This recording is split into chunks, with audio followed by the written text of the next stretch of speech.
နောက်ထပ်တစ်ခုကတော့ပျောက်စေသည်ကုန်သည်သို့မဟုတ်တနေရာမှာယူဆောင်လာသည် take away ဒီစကားလုံးကိုတော့နာကျင်မှုသို့မဟုတ်စိုးရိမ်မှုတော့ကအစသည်တို့ကိုဖြေဖြောက်စေသည်ဆိုရဲအတိတ်ပဲမျိုးနဲ့လည်းအသုံးပြုလို့ရသလိုစားကျင်စိတ်ကုန်စေသည်ဆိုရဲအနေအမျိုးမှာလည်းအသုံးပြုလေးရှိပါတယ်ဥပမာပေးရရင်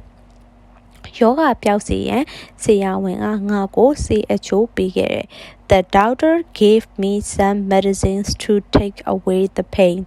The doctor gave me some medicines to take away the pain. The doctor ဆရာဝန်က gave me ငါ့ကိုပေးခဲ့တယ် some medicine ဆေးအချို့ကိုငါ့ကိုပေးခဲ့တယ် to take away ဖယ်ရှားဖို့အတွက် the pain ယောဂကိုဖယ်ရှားဖို့အတွက်ပေးခဲ့တယ်ဆိုတဲ့အဓိပ္ပာယ်မျိုးဖြစ်ပါတယ်ဒီနေရာမှာ take away ပျောက်စီသည်ဆိုတဲ့အဓိပ္ပာယ်မျိုးနဲ့အသုံးပြုထားတာဖြစ်ပါတယ်ပြောချင်တာကကိုယ်စီမှာရှိရဲ့ pain ကိုအဝေးတဲ့နေရာကိုယူသွားတယ်ဆိုတဲ့စကားလုံးနဲ့အသုံးပြုတာဖြစ်ပါတယ်ဒါကြောင့်မလို့ပျောက်စီသည်ဆိုတဲ့အဓိပ္ပာယ်နဲ့လည်းအတူတူပဲစိတ်လှုပ်ရှားမှုကသူ၏အစားစားခြင်းစိတ်ကိုကုန်စေသည် Anxiety has taken away his appetite. Anxiety has taken away his appetite.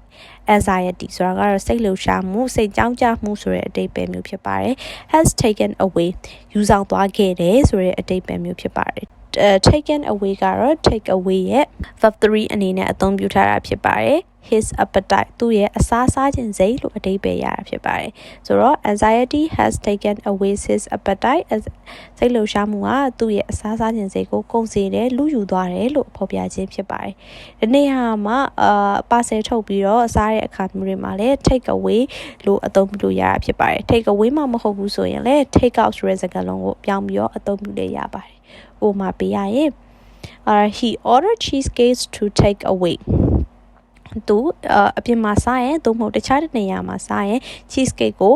မှာခဲ့တယ်ဆိုတဲ့အဓိပ္ပာယ်မျိုးဖြစ်ပါတယ် he သူ ordered မှာယူခဲ့တယ် cheesecake ကိုမှာယူခဲ့တယ် to take away အပြင်မှာစားရင်အတွက်သို့မဟုတ်အခြားနေရာမှာစားရင်အတွက်ဆိုတဲ့အဓိပ္ပာယ်မျိုးဖြစ်ပါတယ်